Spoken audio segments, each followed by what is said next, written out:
those fruits look the same as vinyl, but the difference is that because vinyl has 3 tones and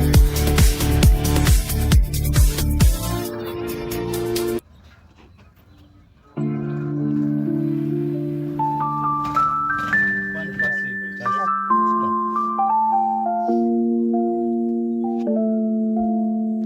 You see what this one is eating? We call it sour plum. There's a small fruit. You see the red fruit there? Yes, yeah. Yeah, it tastes sour. We call it sour plum. Oh. Yeah.